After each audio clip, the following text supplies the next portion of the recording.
अस्सलाम वालेकुम। आज के वीडियो में हम करेंगे जी प्रॉफिट एंड लॉस। ये है जी mathematics book 3D3 seventh edition जो न्यू एडिशन आया उसकी चैप्टर नंबर 5 है और उसका ये टॉपिक है प्रॉफिट एंड लॉस। तो मैंने कहा पहले आपको चैप्टर स्टार्ट कराने से पहले उसका जो कॉन्सेप्ट है वो तो सारा बता दिया जाए कि प्रॉफिट क्या होता है, लॉस क्या होता है, इसकी परसेंटेज को कैसे फाइंड आउट करते हैं। तो पहले ये सारा हम क्लियर कर लेते हैं अपना कॉन्सेप्ट और फिर उसके बाद हम इसकी एक्सरसाइज 5A को स्टार्ट करेंगे।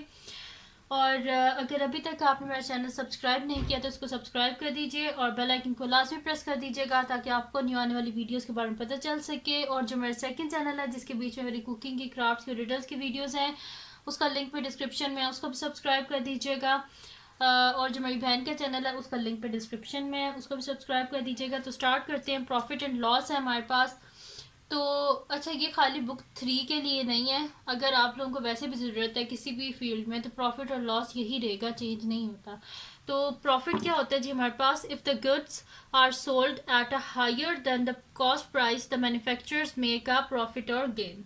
अब इसमें ये क्या रहे हैं, प्रॉफिट कब होता है कि जब कोई जैसे रियल लाइफ में अगर आपको मैं एग्जांपल दूं तो अगर कोई हमारे पास है शॉपकीपर है तो उसने अगर कोई चीज़, कोई भी प्रोडक्ट है, तो बिस्किट्स ही हैं, अगर उसने जो है वो कॉस्ट प्राइस जो है, अगर फॉर सपोज हम कहें कि कॉस्ट प्राइस उसकी 15 है, ठीक है। और उसके बाद उसने जो उसको आगे उसकी जो सेलिंग प्राइस थी वो उसने किस पे सेल किया, 20 रुपीज़ पे। अगर 15 का उसने खुद लिया और बेचा उसने 20 रुपीज़ पे है तो उसका उस पर से क्या हुआ है, प्रॉफिट हुआ है ना, गेन हुआ है ना। तो वही चीज़ प्रॉफिट में आती है। For goods are sold at a price higher than the cost price. Cost price क्या होती है? जिसपे वो खुद खरीदते हैं, ठीक है, वो कॉस्ट प्राइस होती है। और जिसको बेचते हैं वो क्या होती है? सेलिंग प्राइस होती है। तो अब यहाँ पे यानी कि प्रॉफिट हमारे पास किसके इक्वल होता है? सेलिंग प्राइस, क्योंकि सेलिंग प्राइस जो होती है वो ज़्यादा होती है ना। जब सेलिंग प्राइस ज़्यादा हो तो उसका मतलब है प्रॉफिट हो रहा होता है। प्रॉफिट का क्या होता है कि selling price minus cost price. और लॉस क्या होता है कि if the manufacturer sell the good at a price lower than the cost price he suffers a loss. अब जैसे कि अगर वही शॉपकीपर है, उसने वो जो बिस्किट्स हैं वो उसने खुद लिए 15 रुपीज़ के हैं और अगर वो बेचे उनको 13 रुपीज़ में या 12 रुपीज़ में तो इसमें उसको लॉस हुआ है ना। अगर 12 रुपीज़ का बेचे तो उसे 3 रुपीज़ का लॉस हुआ है, ठीक है। तो इस तरह यहाँ पे जो है ना, इसीलिए लिखा हुआ है कि if the manufacturer sells the good at a price lower than the cost price he suffers a loss. और लॉस को हम किस तरह फाइंड आउट कर सकते हैं? अब लॉस में कॉस्ट प्राइस ज़्यादा होती है। जब कॉस्ट प्राइस सेलिंग प्राइस से ज़्यादा हो इसका मतलब है लॉस हुआ है। तो लॉस का क्या फार्मूला होता है? Cost price minus selling price. यहाँ पे कॉस्ट प्राइस ज़्यादा होती है यानी कि जो खुद खरीदी होती है ना चीज़, उसकी प्राइस ज़्यादा होती है।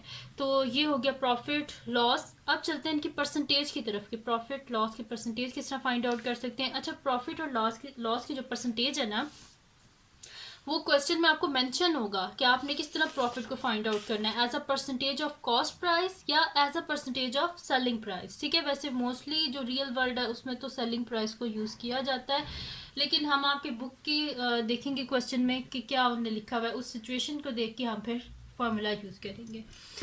तो अब यहाँ पे मैं आपको बताती हूँ प्रॉफिट और loss as a percentage of the cost price. Cost price यानी कि वो वाली प्राइस जिस पे जो सेलर है उसने खुद खरीदा है, ठीक है।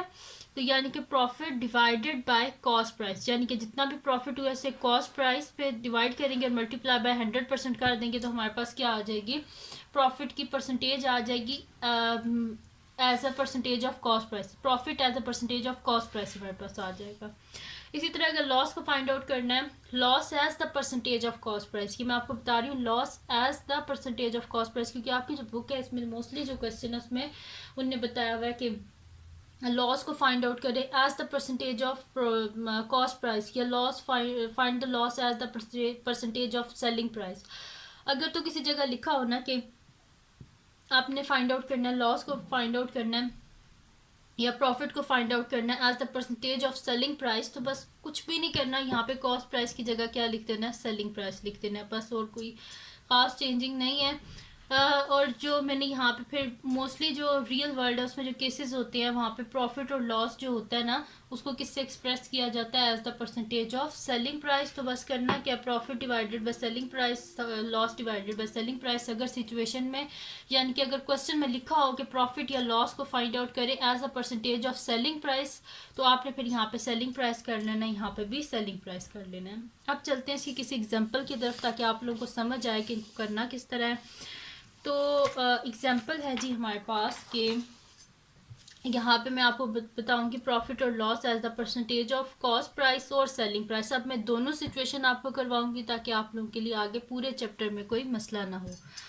तो हमारे पास है जी एक एग्जांपल है कि अ बैग कॉस्ट $28। जो बैग है ना उसकी जो प्राइस है यानी कि जो सेलर है उसने खुद कितने का ख़रीदा है, $28 का। If the bag is sold for $35, express the profit as the percentage of cost price. अब हमने क्या करना है, प्रॉफिट को फाइंड आउट करना है as the percentage of cost price. तो यानी कि हम फिर क्या फाइंड आउट करेंगे, profit as the percentage of cost price. हम ये वाला फार्मूला यूज़ करेंगे और इजीली फाइंड आउट कर लेंगे। और सेकंड क्या हमारे पास, if the bag is sold for $24.50, original price क्या थी 28 और बेचा कम प्राइस में, यानी कि यहाँ पे क्या हुआ है, लॉस हुआ है। तो इसी वजह से कह रहे express the loss as the percentage of selling price. अब हम क्या करेंगे कि लॉस फाइंड आउट करेंगे, लेकिन यहाँ पे कॉस्ट प्राइस नहीं लिखेंगे, सेलिंग प्राइस लिखेंगे, क्योंकि क्वेश्चन में हमने बोला है कि लॉस फाइंड आउट करें as the percentage of selling price. तो इन क्वेश्चन में हमने करना क्या है, सबसे पहले तो इधर प्रॉफिट को फाइंड आउट करेंगे, फिर उसके बाद आगे उसकी परसेंटेज। तो स्टार्ट करते हैं। अब इस क्वेश्चन को नेक्स्ट शीट ले लेती हूँ, उस पर हम इसको स्टार्ट करते हैं। यहाँ पे लिख लेती हूँ सोल्यूशन। अभी हम कर रहे हैं ए पार्ट, तो मैं यहाँ पे लिख लेती हूँ सोल्यूशन ए पार्ट। ठीक है जी। अच्छा, अब हमारे पास है क्या यहाँ पे कि प्रॉफिट को फाइंड आउट करना है। तो प्रॉफिट किसके इक्वल होता है हमारे पास, प्रॉफिट इज इक्वल्स टू, जैसे कि मैंने आपको स्टार्टिंग में बताया था, profit is equals to selling price minus cost price. तो यही यहाँ पे लिख लूँगी मैं कि profit is equals to selling price minus cost price.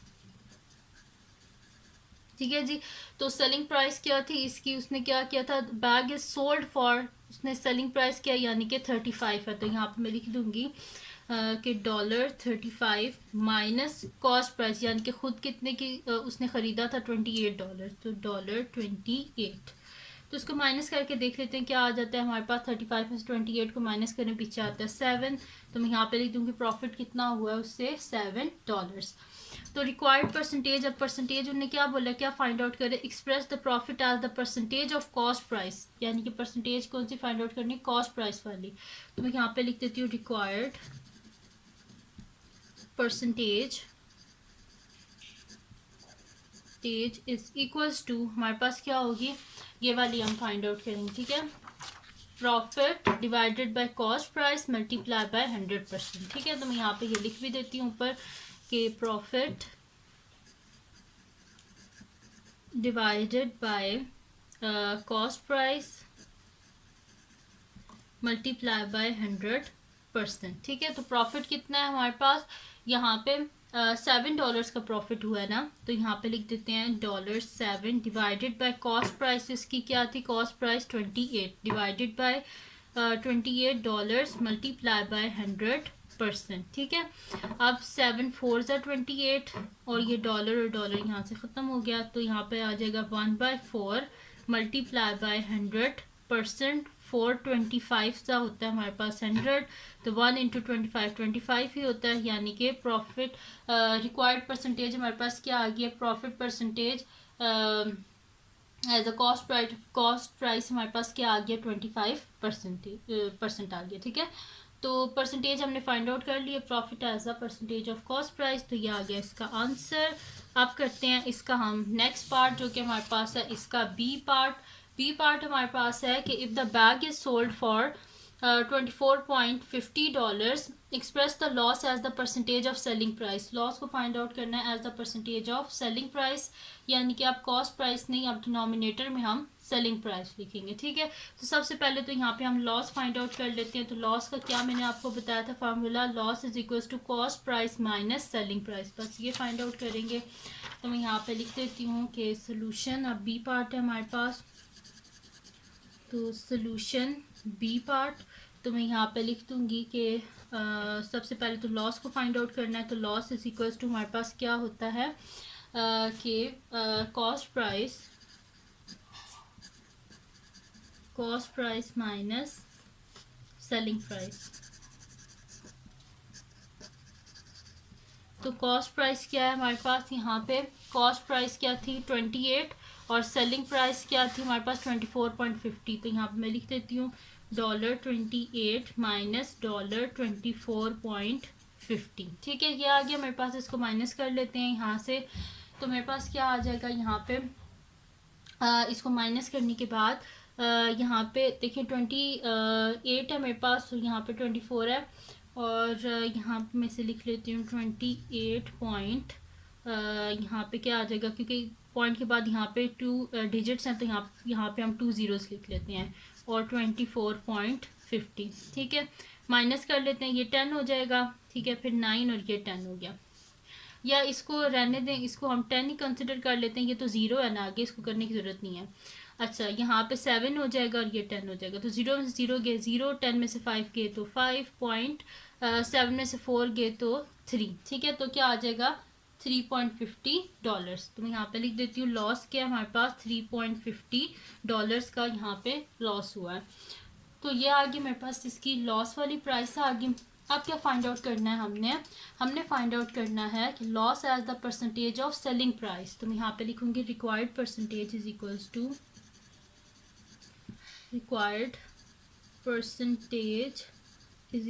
To मैं यहाँ पे लिखूंगी लॉस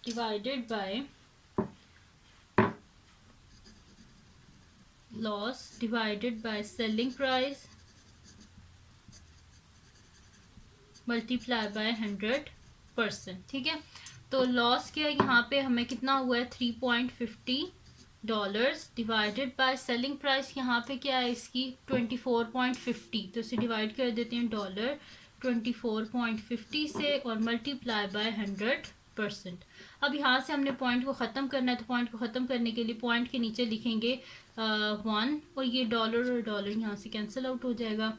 तो 3.50 पॉइंट को हटाएं, नीचे 1, आगे 2 डिजिट्स हैं 2 ज़ीरोज़, डिवाइडेड बाय 24.50 है, पॉइंट को हटाएं, नीचे 1, आगे 2 डिजिट्स हैं 2 ज़ीरो, मल्टीप्लाई बाय 100%, ठीक है। ये हो गया।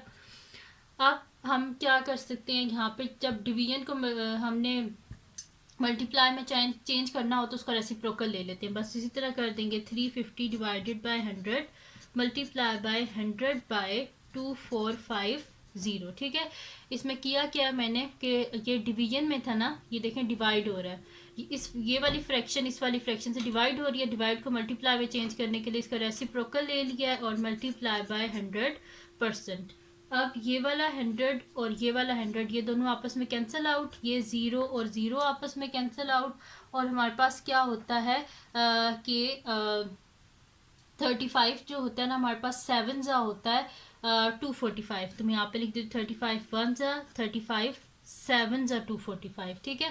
बेशक आप मल्टीप्लाई करके देख ले, 7 5 जा क्या होता है हमारे पास 35, 7 3 जा 21, 22 23 24, ठीक है। तो 35 7 जा होता है हमारे पास 245, तो 1 जा और 7 जा, ठीक है।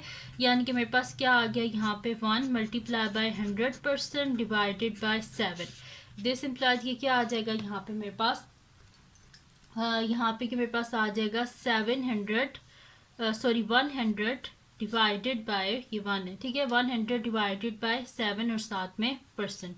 तो यहाँ पे हम डिवाइड कर लेते हैं 100 को 7 से, 7 1 से 7, पीछे बचे 3, ये 0 नीचे आ जाएगा, और यहाँ पे क्या हो जाएगा 7 4 सा 28, तो 30 में से 28 को माइनस करें, पीछे क्या बचेगा मेरे पास 2 आ जाएगा यहाँ पे।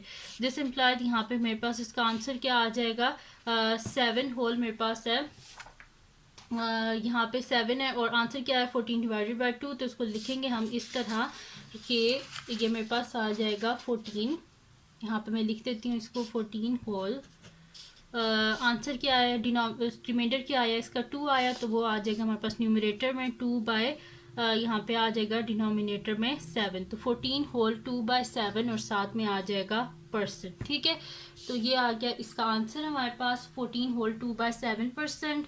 तो ये थी जी आज की वीडियो जिसमें मैंने आपको करवाया है जो चैप्टर 5 है प्रॉफिट एंड लॉस, उसका मैंने आपको जो है वो बेसिक कॉन्सेप्ट जो है वो सारा बताया। तो अगर ये वीडियो आपके लिए हेल्पफुल हो तो उसको लाइक कीजिएगा, मेरे चैनल को सब्सक्राइब कीजिएगा और बेल आइकन को लाजमी प्रेस कर दीजिएगा ताकि आपको न्यू आने वाली वीडियोस के बारे में पता चल सके।